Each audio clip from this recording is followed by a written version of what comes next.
അങ്ങനെ നമ്മൾ മലേഷ്യയിൽ വന്നിട്ട് നമ്മളിവിടെ ചോക്ലേറ്റ് ഷോപ്പ് ജസ്റ്റ് വിസിറ്റ് ചെയ്യാൻ വേണ്ടി കയറിയാണ്. Thank you.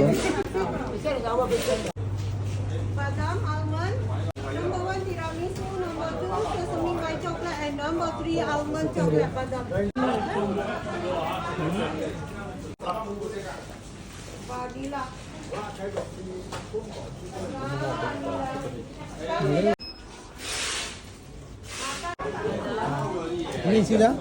ഇത് വൈറ്റ് അല്ല, ഇത് വേറെ ടേസ്റ്റ്. sampai dah. നമ്മളുള്ളത് മലേഷ്യയിലെ നമ്മളെ ചോക്ലേറ്റ് ഷോപ്പ് നടക്കുന്ന ഒരു ഷോപ്പിലാണ്. സംഭവം ഇവിടെ നോർമൽ ചെറിയൊരു ഷോപ്പാണ്. അത്യാവശ്യം ടൂറിസ്റ്റുകളെ കൊടുന്ന് കയറ്റുന്നുണ്ട്. നല്ല എനിക്ക് തോന്നിയത് എന്താ വെച്ചാൽ കുറച്ച് കോസ്റ്റ്ലി ഐറ്റംസ് ആണ്. പ്രൊഡക്ഷൻ കാര്യങ്ങളൊന്നും നമുക്ക് കാണാൻ പറ്റുന്നില്ല. ജസ്റ്റ് ഒരു ഷോപ്പ്, ജസ്റ്റ്